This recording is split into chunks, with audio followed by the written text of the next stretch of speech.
नमस्कार विद्यार्थी भाइ बहिनीहरू। आजको भर्चुअल कक्षामा सम्पूर्ण विद्यार्थी भाइ बहिनीहरूलाई हार्दिक स्वागत अभिवादन गर्दछु। भाइ बहिनीहरू, आज हामी कक्षा 8 को सामाजिक अध्ययन र जनसङ्ख्या शिक्षाको इकाइ 3 को पाठ 4 को सन्दर्भमा छलफल गर्नेछौँ। आजको हाम्रो शीर्षक रहेको छ द्वन्द्व र त्यसको व्यवस्थापन र यस शीर्षक अन्तर्गत छलफलका विषयवस्तुहरू रहेका छन्।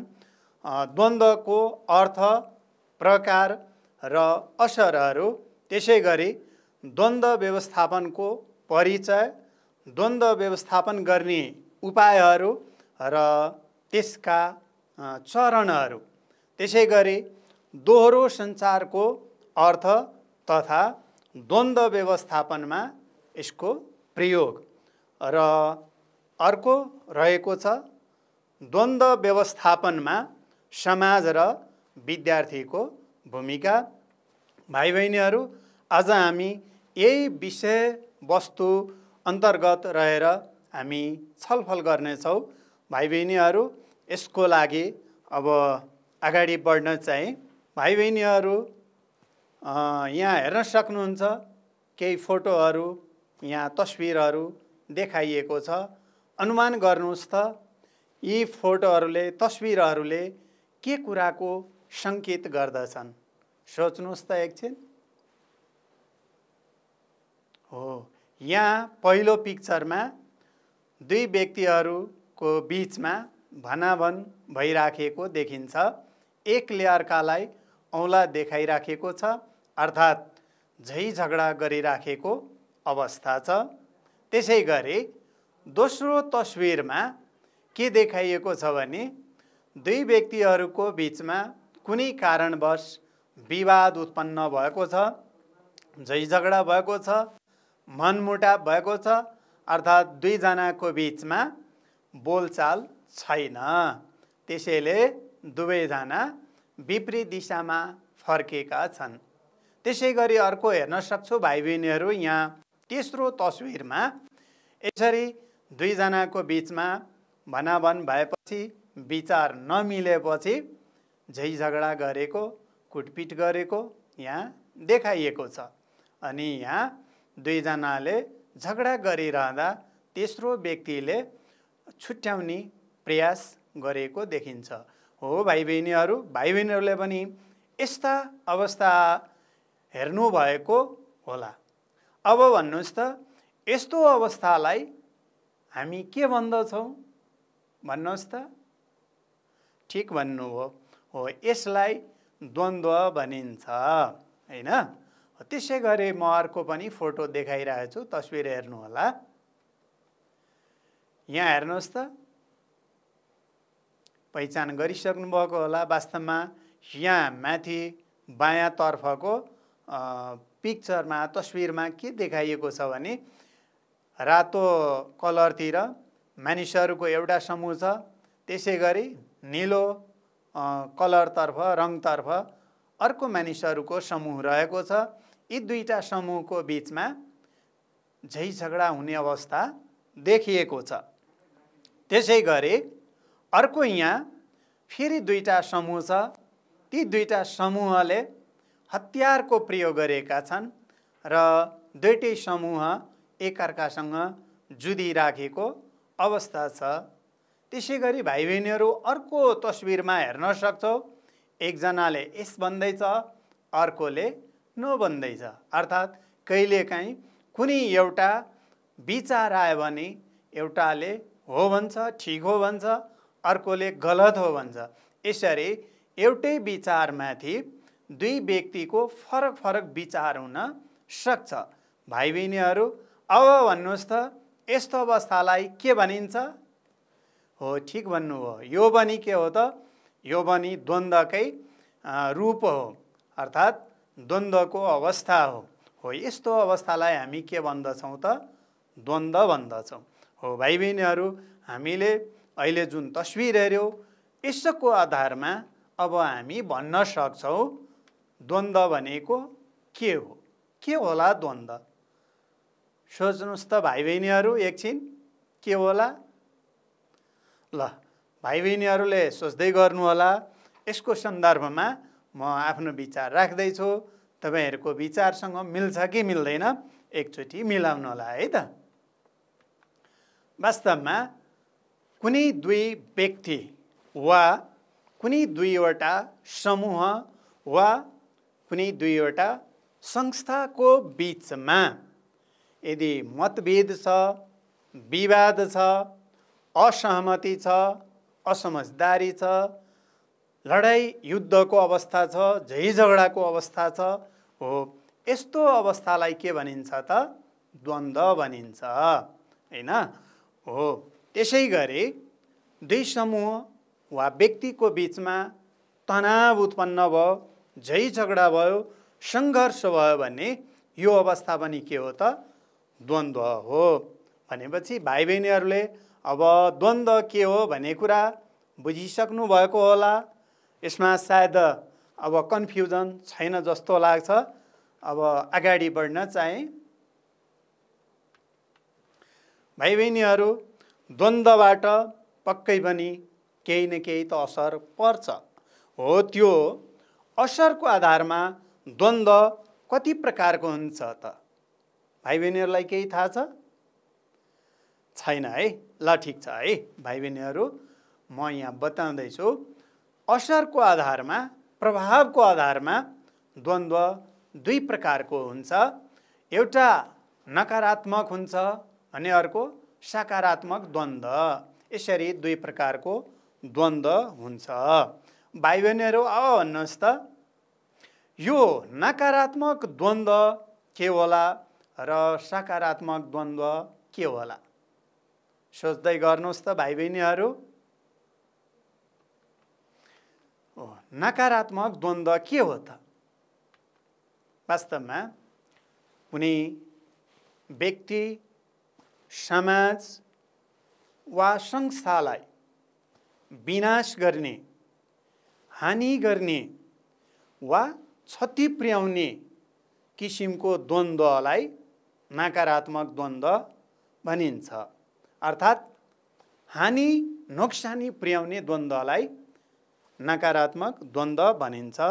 जस्तै उदाहरणको लागि कहिलेकाहीँ द्वन्द्व हुँदाखेरि भौतिक सम्पत्तिमा आगो लगाउने गरिन्छ।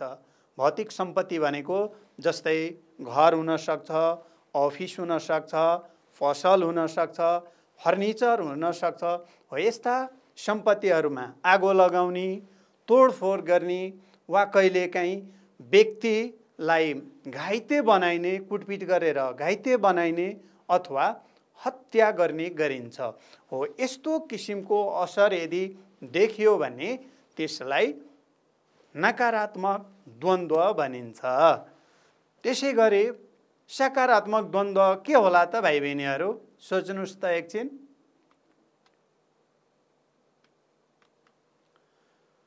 सकारात्मक द्वन्द्व भनेको यसको अर्थबाटै थाहा हुन्छ। सकारात्मक भनेको फाइदा पुर्याउने। मानौ कुनै द्वन्द्व भयो र त्यस द्वन्द्वले यदि व्यक्ति, समाज, कुनै संस्था वा राष्ट्रलाई वा राष्ट्रको विकासमा यदि मद्दत पुर्याउँछ भने त्यस्तो प्रकारको द्वन्द्वलाई सकारात्मक द्वन्द्व भनिन्छ। र सकारात्मक द्वन्द्वबाट व्यक्ति, समाज, संस्था, राष्ट्रलाई के हुन्छ त? फाइदा पुग्छ। जस्तै उदाहरणको लागि भाइ बहिनीहरूलाई थाहा छ कि छैन, मैले यहाँ एउटा उदाहरण दिन खोजेँ। जस्तै विक्रम सम्वत 2007 सालमा आन्दोलन भएको थियो। त्यतिखेर राणा शासन थियो। राणा शासनको विरुद्धमा 7 सालमा एउटा आन्दोलन भयो। त्यो पनि द्वन्द्व नै हो। तर त्यसले के भयो? हाम्रो देशमा प्रजातन्त्रको स्थापना भयो। यो सम्पूर्ण नेपालीको लागि फाइदा हुने काम भयो। त्यसै गरी विक्रम सम्वत 2046 सालमा पनि जनआन्दोलन भएको थियो र त्यसले के भयो भने बहुदलीय शासन प्रणाली लागू भएको थियो है। त्यसै गरी 2062 मा आन्दोलन सुरु भयो र ६३ वैशाखसम्म चलेको थियो। यसलाई ६२-६३ को आन्दोलन पनि भनिन्छ। त्यसबाट के भयो भने नेपालमा 2072 सालमा एउटा संविधान जारी भएको थियो। त्यो संविधान नेपाली जनताले आफै बनाएका थिए। हो, यी सबै के हुन् त द्वन्द्वका सकारात्मक प्रभावहरू हुन्। त्यसै गरी विद्यार्थी भाइ बहिनीहरू, विद्यार्थीको हकमा भन्नुपर्दा जस्तै विद्यार्थीहरू विद्यालयमा पढ्छन्, विद्यालयमा विभिन्न कुराहरूको अभाव हुन सक्छ, शैक्षिक प्रगतिमा बाधा पुर्याइराखेको हुन्छ। हो, त्यस्ता शैक्षिक सुधारको लागि यदि विद्यालयमा विद्यार्थीहरूले शान्तिपूर्ण ढङ्गले त्यसको विरोध गर्छ र व्यवस्थापन समितिले वा विद्यालयका प्रधानाध्यापकले यदि सुधारका लागि आवश्यक व्यवस्था गर्ने कार्य गर्दछ भने त्यो पनि के हो त सकारात्मक द्वन्द्व हो। यसरी अब हामी भन्न सक्छौँ के भन्ने नकारात्मकले हानि पुर्याउँछ भन्ने सकारात्मकले फाइदा पुर्याउँछ। भाइ बहिनीहरू, अहिले हामी सकारात्मक र नकारात्मक द्वन्द्वको बारेमा छलफल गऱ्यौँ। अब हामी द्वन्द्व कसरी उत्पन्न हुन्छ त भाइ बहिनीहरूलाई थाहा छ? सोच्दै गर्नुहोस् त, सम्झिनुहोस् त, द्वन्द्व कसरी उत्पन्न हुन्छ त? वास्तवमा भाइ बहिनीहरू, जहिले पनि के हुन्छ, दुई पक्षको बिचमा, दुई पक्ष भन्नाले दुई व्यक्ति हुन सक्छन्, दुईटा संस्था हुन सक्छन्, वा दुईटा समाज वा दुईटा राष्ट्र पनि हुन सक्छन्। हो, ती दुई पक्षको बिचमा यदि फरक फरक विचार भयो भने त्यो विचार मिल्दैन। अनि दुई पक्षको विचार नमिलेपछि, आपसमा विचार नमिलेपछि दुईटै पक्षलाई के हुन्छ, रिस उठ्छ। रिस उठेपछि के हुन्छ, दुवै पक्षको बिचमा भनाभन हुन्छ, झगडा हुन्छ। अनि झगडा उत्पन्न हुनु नै के हो त द्वन्द्व उत्पन्न हुनु हो। अतः हामी भन्न सक्छौँ फरक फरक व्यक्ति, संस्था वा समाजको फरक फरक सोचाइ तथा बुझाइले के हुन्छ, द्वन्द्व उत्पन्न हुन्छ। हो, यसरी द्वन्द्व उत्पन्न हुन्छ। भाइ बहिनीहरू, अब हामी द्वन्द्वका विशेषताहरूको बारेमा छलफल गर्नेछौँ। भाइ बहिनीहरू, अहिलेसम्म गरेको छलफलको आधारमा सोच्नुहोस् त द्वन्द्वका विशेषताहरू के हुन सक्छन्? द्वन्द्व कस्ता कुराहरूलाई के विशेषता भएकोलाई हामी द्वन्द्व भन्न सक्छौँ? कुन अवस्थाकोलाई हामी द्वन्द्व भन्न सक्छौँ? सोच्दै गर्नुहोस् त भाइ बहिनीहरू। र म यहाँ केही बुदाहरू प्रस्तुत गर्दैछु, तपाईँहरूले पनि सोचेको कुराहरू मिलाउनु होला कतिको मिल्छ। द्वन्द्वमा जहिले पनि दुईटा पक्ष हुन्छ, कि दुईटा व्यक्ति हुन्छन्, कि दुईटा समाज हुन्छन्, अथवा दुईटा संस्था हुन्छन्, वा दुईटा राष्ट्र पनि हुन सक्छन्। यसरी जहिले पनि दुईटा समूह हुन्छ, दुईटा पक्ष हुन्छ। त्यसै गरी अर्को भनेको के हो भने यदि द्वन्द्व भयो भने यसले के गर्छ, व्यक्ति, समाज वा संस्थाको वर्तमान अवस्थामा परिवर्तन ल्याउँछ। यो भनेको वर्तमान अवस्था भनेको नियम कानुन हुन सक्छ, प्रचलन परम्परा हुन सक्छ। हो, त्यसमा चाहिँ परिवर्तन ल्याउँछ द्वन्द्वले। अर्को, यो परिवर्तन ल्याउँदाखेरि त्यो परिवर्तन सकारात्मक पनि हुन सक्छन् वा नकारात्मक पनि हुन सक्छन् भाइ बहिनीहरू। त्यसै गरी यो सर्वव्यापी हुन्छ।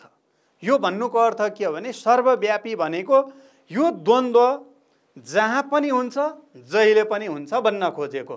जस्तै उदाहरणको लागि हामी लिन सक्छौँ भाइ बहिनीहरू, अहिले अमेरिका विश्वको सबैभन्दा शक्तिशाली राष्ट्र हो, तर त्यहाँ पनि रङ्गभेद विरुद्धको द्वन्द्व चलिराखेको अवस्था छ। अर्थात् काला र गोरा भन्ने त्यहाँ विभेद चलिराखेको छ। त्यसको कारण त्यहाँ अहिले पनि आन्दोलन भइराखेको अवस्था छ। त्यसैले हामी भन्न सक्छौँ यो व्यक्तिको घरमा पनि हुन्छ, समाजमा पनि हुन्छ, अफिसमा पनि हुन्छ, देशमा पनि हुन्छ। हो, यसरी यो सर्वव्यापी हुन्छ, हरेक ठाउँमा हुन्छ, जहिले पनि हुन्छ। र यसले के गर्छ त फेरि अर्को यसको विशेषता अर्को के हो भने यसले व्यक्ति, समाज र संस्थालाई गतिशील बनाउँछ, एक्टिभ बनाउँछ। द्वन्द्वले गर्दा हरेक व्यक्ति, संस्था, समाज चनाखो भएर बसेका हुन्छन्। त यसरी यी द्वन्द्वका विशेषताहरू भए भाइ बहिनीहरू। अब हामी द्वन्द्वका कारणहरूको बारेमा छलफल गर्नेछौँ। भाइ बहिनीहरू अनुमान गर्नुहोस् त, के कारणले द्वन्द्व उत्पन्न हुने गरेको पाइन्छ? द्वन्द्वका कारणहरू के हुन सक्छन्? वास्तवमा हामीले अहिले अघि छलफल गरेको आधारमा भन्न सक्छौँ भाइ बहिनीहरू, कहिलेकाहीँ के हुन्छ, हाम्रो विचार मिल्दैन। फरक फरक व्यक्तिको फरक फरक विचार हुन्छ, त्यसले पनि द्वन्द्व उत्पन्न हुन्छ।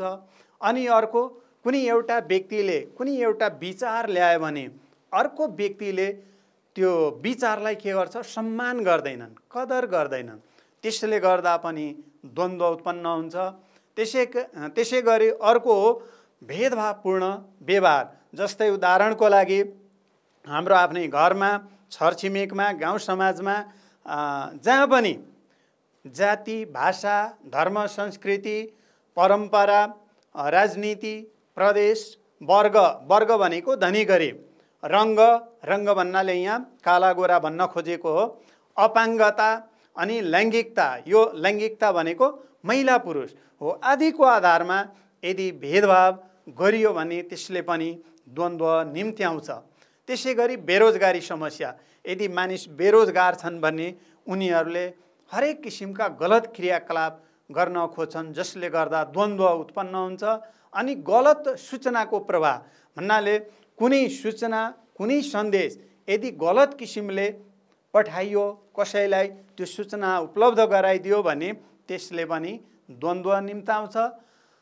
त्यसै गरी गलत बुझाइ भन्नाले कुनै एउटा व्यक्तिले कुनै एउटा कुरो व्यक्त गर्दाखेरि सुन्ने व्यक्तिले यदि गलत किसिमले बुझिदियो भने, गलत अर्थ लगाइदियो भने त्यसले पनि द्वन्द्व निम्त्याउँछ।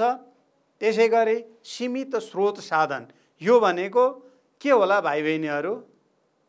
हो, ठिक भन्नुभयो। वास्तवमा कहिलेकाहीँ के हुन्छ, हामी धेरैजना हुन्छौँ तर सामान थोरै हुन्छ अनि सबैलाई हामी भाग लगाएर दिन सक्दैनौँ। त्यसले गर्दा के हुन्छ, द्वन्द्व उत्पन्न हुन्छ। जस्तै उदाहरणको लागि मानौँ कुनै अफिसमै काम गर्ने यदि 10 जना छन् अनि ल्यापटप 5 वटा छ, 5 जनालाई दिँदा अर्को 5 जनाले पाउँदैनन्, अनि त्यसले गर्दा पनि के हुन्छ, चित्त दुखाइ हुन्छ अनि द्वन्द्व उत्पन्न हुन्छ। अनि अर्को हो अपारदर्शिता भनेको यदि हामी कुनै कार्यक्रम गर्छौँ, सही कुराहरू बाहिर ल्याउँदैनौँ, सूचनाहरू लुकाएर राख्छौँ, त्यो अपारदर्शिता हो। यसले पनि के हुन्छ, द्वन्द्व निम्त्याउँछ। यसरी भाइ बहिनीहरू द्वन्द्वका धेरै कारणहरू पनि हुन सक्छ, अरू पनि पत्ता लगाउन सक्छौँ। आफ्नो घरमा पनि सोधेर यस्ता कारणहरू पत्ता लगाउन सक्छौँ। मैले यहाँ थोरै कारणहरू राखेँ। यसरी यी कारणहरूले गर्दा द्वन्द्व उत्पन्न हुन्छ भाइ बहिनीहरू। अब म अगाडि बढ्न चाहे अनि द्वन्द्व व्यवस्थापनका उपायहरूको बारेमा छलफल गर्नेछौँ। भाइ बहिनीहरू, यसमा दुईटा कुरा छन्। एउटा द्वन्द्व व्यवस्थापन भनेको के हो, जस्तो द्वन्द्व भयो कुनै ठाउँमा हो, त्यो द्वन्द्वलाई व्यवस्थापन गर्ने वा द्वन्द्वको समाधान गर्ने कार्य पनि द्वन्द्व व्यवस्थापन हो। अथवा द्वन्द्वलाई समाधान गर्न सकिएन भने त्यसका खराब असरहरू कम गर्ने कार्य पनि के हो त, द्वन्द्व व्यवस्थापन हो। दुईटै हुन्छ। कि त द्वन्द्व समाधान गरिन्छ, समाधान गर्न यदि सकिएन भने त्यसको खराब असरहरू कम पार्दै लाने कार्य चाहिँ द्वन्द्व व्यवस्थापन हो। र उपाय भनेको के हो त, तरिका हो। अर्थात् द्वन्द्व समाधान गर्ने वा द्वन्द्वको खराब असर कम गर्नको लागि प्रयोग गर्ने विभिन्न तरिकाहरू, मेथडहरू चाहिँ के हो त, द्वन्द्व व्यवस्थापनको उपाय हो। भाइ बहिनीहरू, अब यो द्वन्द्व व्यवस्थापन गर्ने उपायहरू के छन् त, थाहा छ भाइ बहिनीहरूलाई? केही थाहा भएन है? ल यहाँ सुन है भाइ बहिनी, सुन्नुहोस् भाइ बहिनीहरू। द्वन्द्व व्यवस्थापन गर्ने धेरै उपायहरू हुन सक्छन्, तर हामी यहाँ मुख्य 3 वटा उपायहरूको बारेमा छलफल गर्नेछौँ भाइ बहिनीहरू। एउटा उपाय के हो भने द्वन्द्वमा संलग्न पक्षले आफै समाधान गर्ने तरिका हो। यो भनेको के हो भने जुन दुईटा समूहको बिचमा पक्षको बिचमा द्वन्द्व भएको छ ती दुई पक्ष आफै मिलेर आफ्नो समस्या समाधान गर्ने हो। आफै द्वन्द्व गर्ने समूहहरू आफै दुईटै समूह मिलेर समाधान गर्ने हो। अर्को चाहिँ तेस्रो पक्षको सहयोगमा, यसलाई मेडिएटर पनि भनिन्छ, मध्यस्थकर्ता। भन्नाले दुईटा समूहको बिचमा झगडा भयो भने अर्को तेस्रो व्यक्ति आएर त्यो द्वन्द्व समाधान गराइदिने उपाय चाहिँ तेस्रो पक्षको सहयोगमा समाधान गर्ने तरिका हो। र अर्को तेस्रो उपाय के हो भने जस्तो माथिको दुईटा अघि हामीले जुन दुईटा उपायको बारेमा छलफल गर्यो, यदि ती दुईवटा उपायबाट यदि द्वन्द्व समाधान हुन सकेन, व्यवस्थापन हुन सकेन भने तेस्रो विकल्पको प्रयोग गरिन्छ र त्यो भनेको के हो भने बाह्य शक्तिको प्रयोग गरेर समाधान गर्ने तरिका हो। भाइ बहिनीहरू, अब यी तीनटै पक्षको बारेमा उपायको बारेमा अब हामी छलफल गर्नेछौँ। अनुमान गर्नुहोस् त, हुन त अघि पनि छलफल गऱ्यौँ, द्वन्द्वमा संलग्न पक्षले आफै समाधान गर्ने तरिका हो। यो त एउटा तरिका हो, तर यो तरिका अनुसार कसरी द्वन्द्व व्यवस्थापन गरिन्छ त? भाइ बहिनीहरूलाई केही थाहा छ? ल ठिक छ है, ल यहाँ सुन्नुहोस् है, हेर्नुहोस्, यहाँ हेर्नुहोस् त, यो फोटोले के देखाएको छ? हो, यी दुईटा फोटोले के देखाउँछ भने यी दुईटा व्यक्तिको बिचमा झगडा भएको छ, द्वन्द्व भएको छ। यी दुई व्यक्तिहरू आफै बसेर छलफल गर्दैछन्। हो, यो तरिका अनुसार के गरिन्छ भने द्वन्द्वमा संलग्न रहेका पक्षहरूले द्वन्द्व व्यवस्थापनका लागि आवश्यक वातावरण आफैले तयार गर्ने। भन्नाले दुईजनाले आफैले यसको तयारी गर्ने, कहाँ बस्ने, कसरी छलफल गर्ने, कहिले गर्ने, दुई पक्ष आफै मिल्ने हो र यसको तयारी आफैले गर्ने हो। अनि त्यसको लागि के गर्नुपर्छ? हुन त रिस, तनाव, लोभ आदि कारणले यो द्वन्द्व उत्पन्न भएको हुन्छ। त्यस बेलामा दुवै पक्षले कुनै पनि किसिमको रिस, तनाव देखाउनु हुँदैन, लोभ देखाउनु हुँदैन, त्यसलाई नियन्त्रण गर्नुपर्ने हुन्छ। अनि त्यसपछि अनावश्यक कुराहरू गर्नु हुँदैन। दुवै पक्षले एकअर्कालाई चिडाउने, उत्तेजित पार्ने कार्य गर्नु हुँदैन। र अर्को मेलमिलापको नीति अपनाउनु पर्छ, अर्थात् दुवै पक्ष आपसमा मिलेर जाने किसिमको नीति अपनाउनु पर्छ र दुवै पक्षले आफ्ना गल्ती, कमी, कमजोरीहरू आफैले पत्ता लगाउनु पर्छ र आफ्ना कमी कमजोरीहरू स्वीकार गर्नु पर्दछ र आपसी छलफलको माध्यमबाट समस्या समाधान गरिनु पर्दछ। भाइ बहिनीहरू, यो पहिलो तरिका भयो, यसमा द्वन्द्वमा संलग्न पक्षले आफै समाधान गर्ने तरिका हो र यो तरिका पनि भाइ बहिनीहरूले बुझिसक्नु भएको होला। अब हामी दोस्रो तरिकाको बारेमा छलफल गर्नेछौँ। यसमा तेस्रो पक्ष अर्थात् मध्यस्थकर्ताको सहयोग चाहिन्छ। भाइ बहिनीहरू, हामी यहाँ हेर्न सक्छौँ, यो पिक्चरमा यो सेतो देखाएको दुई पक्ष हुन्, दुई पक्षको बिचमा झगडा भएको छ। रातो भनेको मेडिएटर हो, तेस्रो पक्षले दुईटाको बिचमा विवाद समाधान गराउने प्रयास गरिराखेका छन्। अर्को पनि हामी यहाँ हेर्न सक्छौँ, दुईजना छेउछेउका दुई पक्ष हुन् र टाई लगाएका व्यक्तिहरू भनेका मेडिएटर हुन्, मध्यस्थकर्ता हुन्। दुई पक्षको बिचमा मध्यस्थ गर्ने काम गरिराखेका छन्, दुई पक्षलाई मिलाउने काम गरिराखेका छन्। हो भाइ बहिनीहरू, अब यो तरिकामा के गरिन्छ त? वास्तवमा यसमा दुवै पक्षलाई स्वीकार्य हुने अर्थात् दुवै पक्षले मान्ने व्यक्तिलाई मध्यस्थकर्ताको रूपमा छनौट गर्नुपर्ने हुन्छ।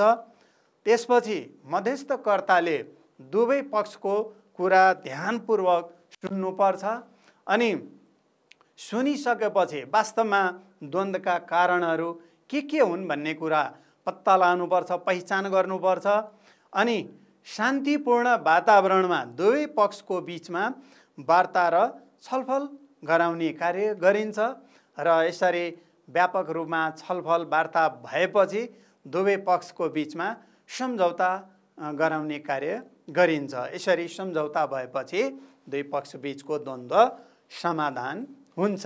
भाइ बहिनीहरू, यो दोस्रो तरिका भयो द्वन्द्व समाधान गर्ने तरिका। यो पनि बुझिसक्नु भएको होला। अब हामी तेस्रो पक्षको तेस्रो उपायको बारेमा छलफल गर्नेछौँ। बाह्य शक्तिको प्रयोगबाट समाधान गर्ने तरिका। भाइ बहिनीहरूलाई यो थाहा छ? अनुमान लगाउन सक्नुहुन्छ? यहाँ तस्बिरबाट अनुमान लगाउनुहोस् त, हेर्नुहोस् त। यो भनेको यो अदालतको कानुनी प्रक्रियाको सङ्केत देखाइएको छ भन्ने यहाँ सुरक्षा फौज परिचालन गरिएको देखाइएको छ। अब भाइ बहिनीहरूले पक्कै पनि अनुमान गरिसक्नु भएको होला। यो भनेको के हो भने, जस्तो अघि हामीले दुईटा समाधान गर्ने तरिकाको बारेमा छलफल गऱ्यौँ, तर ती दुईटाले यदि कुनै द्वन्द्व समाधान हुन सकेन भने हामी तेस्रो तरिकाको उपाय तेस्रो तरिका प्रयोग गरिन्छ। जस्तै उदाहरणको लागि कहिलेकाहीँ गाउँघरमा अथवा आफ्नै परिवारभित्र पनि विभिन्न कुराहरूको कारणले द्वन्द्व उत्पन्न भइराखेको हुन्छ। हो त्यस बेलामा के गरिन्छ भने अदालतमा मुद्दा हाल्छन् अनि अदालतले कानुनी प्रक्रिया अनुसार फैसला गरिदिन्छन् र द्वन्द्व समाधान हुन्छ। त्यसै गरी कहिलेकाहीँ कुनै कुनै ठाउँमा विशेष कारणवश मारपिट झैझगडा उत्पन्न हुन्छ, द्वन्द्व उत्पन्न हुन्छ, सामान्य परिस्थितिमा आउने अवस्था देखिँदैन। हो त्यसको लागि राज्यद्वारा अर्थात् सरकारले सुरक्षा फौज परिचालन गर्छन् र सुरक्षा फौजले हात हतियारको प्रयोग गरेको पाइन्छ र यसरी यी तरिकाहरूबाट द्वन्द्व समाधान गरिन्छन्। तर यो हात हतियारको प्रयोग गरेर द्वन्द्व समाधान गर्नु त्यति राम्रो त होइन, तर बाध्यतावश यो पनि प्रयोग गरिएको पाइन्छ भाइ बहिनीहरू। यसरी द्वन्द्व समाधान गर्ने हामीले यो तीनटा तरिका हेऱ्यौँ। अब भाइ बहिनीहरू, द्वन्द्व व्यवस्थापनका चरणहरू हेर्छु, स्टेप्स। यो भनेको के हो भने हामीले तीनटा उपाय त हेऱ्यौँ हैन, त्यो तरिका भयो, तर त्यसमा के कार्य गरिन्छ हैन, त्यो कार्य चाहिँ के हो त? स्टेप्स हो, चरण हो। अर्थात् कुनै द्वन्द्व उत्पन्न भयो, त्यो द्वन्द्वलाई समाधान गरिनुपर्दछ। यदि गरिएन भने त्यसले स्थिति भयावह बनाउँदै जान्छ। त्यसै हुनाले द्वन्द्वलाई व्यवस्थापन गर्नुपर्छ। अनि व्यवस्थापनको लागि पहिला कुन काम गर्ने, त्यसपछि कुन काम गर्ने भन्ने कुराले चाहिँ द्वन्द्व व्यवस्थापनको चरणलाई बुझाउँछ। भाइ बहिनीहरू, वास्तवमा द्वन्द्व व्यवस्थापन गर्नको लागि पहिला के गरिन्छ?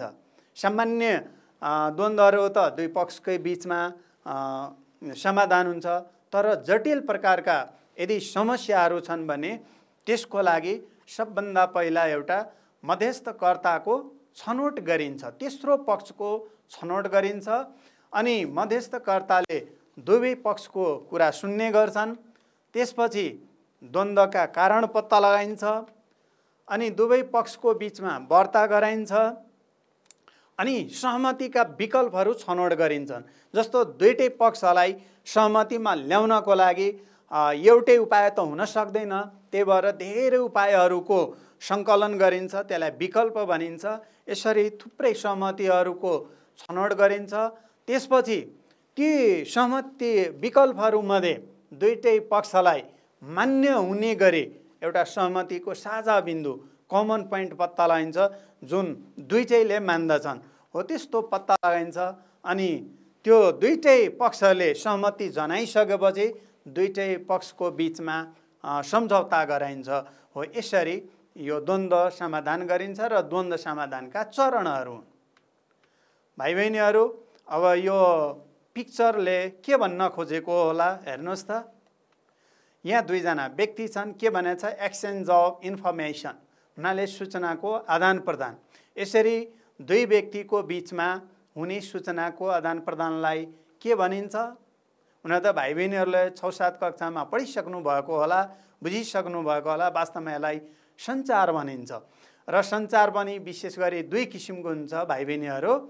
एउटा एक प्रकारको यो हो। हेर्नुहोस् त यहाँ के भनेको छ, सेन्डर अर्थात् यो एकजना व्यक्तिले अर्को व्यक्तिलाई सन्देश पठाउँछ, सूचना पठाउँछ, अनि दोस्रो व्यक्तिले सूचना प्राप्त गरेपछि त्यसको फिडब्याक अर्थात् जवाफ पठाउँछन्, उत्तर पठाउँछन्, प्रतिक्रिया दिन्छन्। हो यसरी यस्तो किसिमको सञ्चारलाई दोहोरो सञ्चार भनिन्छ। अनि अर्को यहाँ भाइ बहिनीले हेर्न सक्नुहुन्छ, यहाँ टिभी हेर्दैछन् एकजना विद्यार्थी भाइले हैन, टिभीबाट पनि सूचनाहरू आइराखेको हुन्छन्, तर यसमा के हुन्छ, सूचना त आउँछन् तर प्राप्त गर्ने व्यक्तिले कुनै उत्तर दिन सक्दैन, कुनै प्रतिक्रिया पठाउन सक्दैन। यो एकोहोरो हुन्छ, यसलाई एकोहोरो सञ्चार भनिन्छ। अब भाइ बहिनीहरू, अब हामी यहाँ दोहोरो सञ्चार के हो भन्ने कुरा अब अनुमान गरिसक्नु भएको होला। वास्तवमा दोहोरो सञ्चार भनेको के हो भने दुई पक्षका बीचमा संवाद हुनु, वार्ता हुनु नै दोहोरो सञ्चार हो। एक पक्षले सूचना वा सन्देश पठाउँदा अर्को पक्षले त्यसको उत्तर वा प्रतिक्रिया पठाउनु नै दोहोरो सञ्चार हो। र एक पक्षले सूचना वा सन्देश पठाउँदा यदि अर्को पक्षले त्यसको कुनै उत्तर वा प्रतिक्रिया दिएनन् भने त्यो चाहिँ एकोहोरो सञ्चार हो।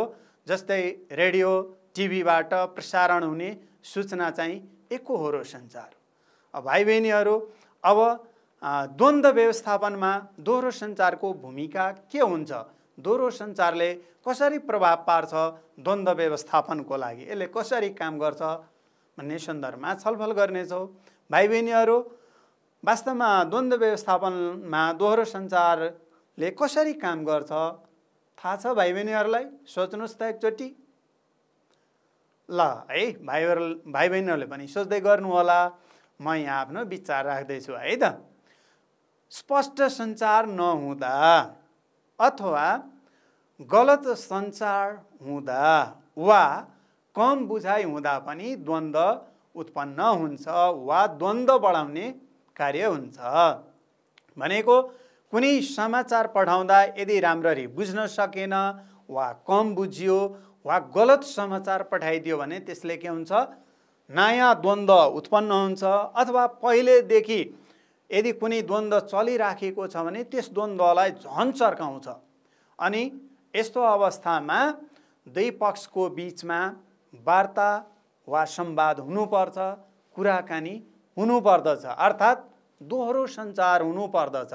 दोहोरो सञ्चार भयो भने के हुन्छ, यसले विचारलाई प्रष्ट पार्छ। कहिलेकाहीँ के हुन्छ, एउटा व्यक्तिलाई अर्को व्यक्तिले गलत सन्देश सुनाइदिएको हुन्छ, तर दुई पक्षको बीचमा दोहोरो संवाद भयो भने विचारलाई प्रष्ट पार्छ अनि दुवै पक्षलाई एकअर्काको कुरा बुझ्न मद्दत पुग्छ।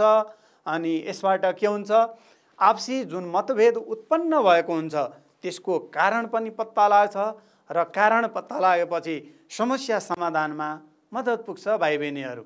र त्यसबाट फेरि के हुन्छ, दोहोरो संवाद भयो भने सही निष्कर्षमा पुग्न सकिन्छ र यसबाट के हुन्छ, सही निष्कर्षमा पुगेपछि के हुन्छ, दुवै पक्षको जित हुन्छ र यसबाट फेरि के हुन्छ, भविष्यमा फेरि द्वन्द्व उत्पन्न नहुने किसिमको वातावरणको निर्माण हुन्छ। हो यसरी द्वन्द्व व्यवस्थापनमा दोहोरो सञ्चारले महत्त्वपूर्ण भूमिका खेलेको हुन्छ। भाइ बहिनीहरूले पनि बुझिसक्नु भएको होला। फेरि म अगाडि बढ्न चाहे। अब भाइ बहिनीहरू, अब अनुमान गर्नुहोस् त द्वन्द्व व्यवस्थापनमा समाजको भूमिका के हुन्छन्, अनुमान गर्नुहोस् त। यहाँ समाज देखाइएको छ भाइ बहिनीहरू। यहाँ समाज भन्नाले गाउँमा भएका घरले गर्ने होइन, त्यो समाजमा बस्ने व्यक्तिहरूले गर्ने काम हो। समाजको भूमिका भनेको समाजमा बस्ने मानिसहरूको भूमिका भन्न खोजेको हो। अब कसरी द्वन्द्व व्यवस्थापनमा समाजले सहयोग गर्छ त? भाइ बहिनीहरू, हाम्रो समाजमा विभिन्न कारणले द्वन्द्वहरू उत्पन्न भइराखेको हुन्छ। हो त्यस्ता द्वन्द्वहरू सबभन्दा पहिला समाजमा कस्ता खालका द्वन्द्व छन् त्यो पत्ता लगाइन्छ, समाजले पत्ता लगाउने गर्छन्। त्यसपछि गाउँटोलका भद्र भलाद्मीहरू, अग्रज, जानकार, जान्ने बुझ्ने, सबैले मान्यजन व्यक्तिलाई दुवै पक्षको बिचमा मध्यस्थता गर्ने जिम्मा दिइन्छ है।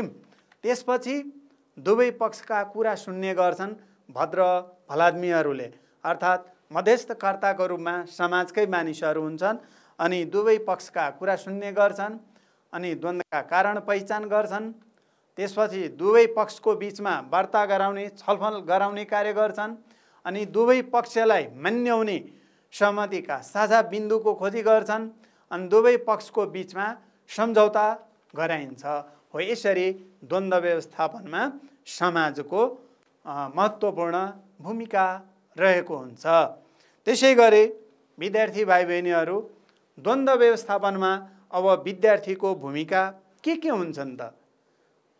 हाम्रो समाजमा पनि हुन सक्छ द्वन्द्व, विद्यालयमा पनि हुन सक्छन्।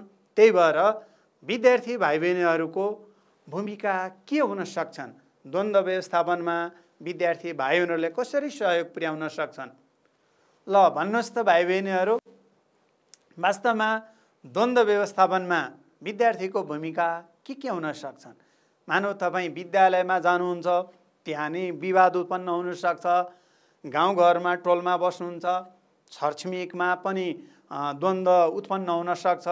यदि मानौ तपाईँले त्यो द्वन्द्व हेर्नुभएको छ, सुरुवात हेर्नुभएको छ, झैझगडा हेर्नुभएको छ भन्ने त्यो द्वन्द्व व्यवस्थापनमा तपाईँको भूमिका के हुनसक्छ?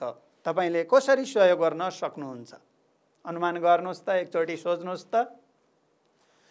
हो, वास्तवमा विद्यार्थी भाइ बहिनीहरू, तपाईँले यदि गाउँ समाजमा अथवा विद्यालयमा तपाईँले कुनै द्वन्द्व हेर्नुभएको छ भने तपाईँले मध्यस्थकर्तालाई द्वन्द्वरत पक्ष अर्थात् दुईटा समूह, दुईटा व्यक्ति वा दुईटा संस्थाको बिचमा कुनै द्वन्द्व भएको छ भने हो ती पक्षको सम्बन्धमा तपाईँले आफूले जानेको सही सूचना उपलब्ध गराउनु पर्दछ मध्यस्थकर्तालाई।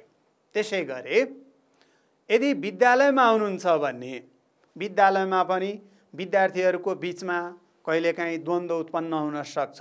हो त्यस्तो बेलामा यदि त्यो घटना हेर्नु भएको छ भने तपाईले आफ्ना क्लास टिचरलाई, शिक्षकलाई अथवा विद्यालयका प्रधानाध्यापकलाई तपाईले सही सूचना उपलब्ध गराउनु पर्ने हुन्छ। त्यसैगरी तपाईले विद्यालयमा आफ्ना कोही नजिकका साथी हुन्छन्, कोही टाढाका हुन्छन्, तर कसैको पनि पक्ष विपक्षमा लाग्नु हुँदैन र सबै साथीभाइहरूसँग समान व्यवहार गर्नुपर्ने हुन्छ अनि सबैसँग मिलेर बस्ने, कसैसँग विवाद गर्नु हुँदैन।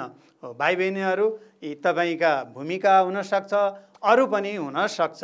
यसरी विद्यार्थी भाइ बहिनीहरूले पनि विद्यालयमा बस्दा यस्तो किसिमको भूमिका निर्वाह गर्नुपर्ने हुन्छ। विद्यार्थी भाइ बहिनीहरू, अहिलेसम्म हामीले द्वन्द्वको बारेमा छलफल गर्यौं। यसरी द्वन्द्व के हो, द्वन्द्वका कारणहरू के हुन सक्छन्, द्वन्द्वका प्रकारहरू के हुन सक्छ, द्वन्द्वलाई समाधान गर्ने उपायहरू के हुन सक्छ, त्यसैगरी द्वन्द्व बाट के फाइदा हुन सक्छ वा के खराब असर पर्न सक्छ भन्ने सन्दर्भमा छलफल गर्यो। त्यसैगरी द्वन्द्व व्यवस्थापनमा समाजको भूमिका के हुन्छ, विद्यार्थीको भूमिका के हुन्छ भन्ने सन्दर्भमा हामी छलफल गर्यौं र यस छलफलबाट विद्यार्थी भाइ बहिनीहरूलाई पक्कै पनि यसले फाइदा पुग्नेछ। आफ्नो पाठका एक्सर्साइजहरू, अभ्यासहरू, क्रियाकलाप गर्न मद्दत पुग्नेछ भन्ने आशा गरेको छु। आजलाई यति नै। हस्त, नमस्कार, धन्यवाद।